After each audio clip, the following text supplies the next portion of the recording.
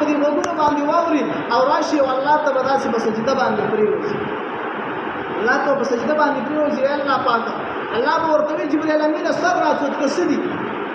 سر راځوت کا جبرائیل علیہ الصلوۃ والسلام به سر راځوت کی جبرائیل امین څنګه راغلی سدي یا الله ستایو بنده دی او په جهنم کې سوځي اوس هم دا